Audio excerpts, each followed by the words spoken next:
IPLच्या final सामन्यानंतर गुजरात टायटन्सच्या खेळाडूंना घेऊन जाणाऱ्या बसला अचानक आग लागल्याची धक्कादायक घटना घडली। रविवारी रात्री अहमदाबादच्या नरेंद्र मोदी स्टेडियमकडून हॉटेलकडे जात असताना बसच्या वायरिंगमध्ये शॉर्ट सर्किट झालं। बसमधून धूर निघत असल्याचं दिसतंय। चालकाने तत्परतेने गाडी थांबवून शुभमन गिल आणि जॉस बटलरसह सर्व खेळाडू आणि स्टाफला तातडीने सुखरूप बाहेर काढलं।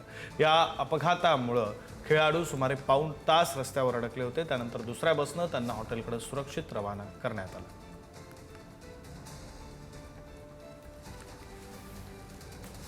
आपण त्या बसची दृश्यही पाहू शकतोय। ज्या बसला आग लागली ती ही बस आहे।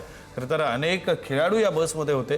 केवळ भारताचे नव्हे तर आंतरराष्ट्रीय खेळाडू सुद्धा, इतर देशांचे सुद्धा महत्त्वाचे खेळाडू या बसमधून प्रवास करत होते। गुजरातचा संघ या बसमधून प्रवास करत होता आणि असं असताना या बसला आग लागली। बसच्या वायरिंगमध्ये शॉर्ट सर्किट झाल्याची माहिती आहे। या खेळाडूंच्या सुरक्षिततेचा प्रश्न यामुळे निर्माण झाला होता।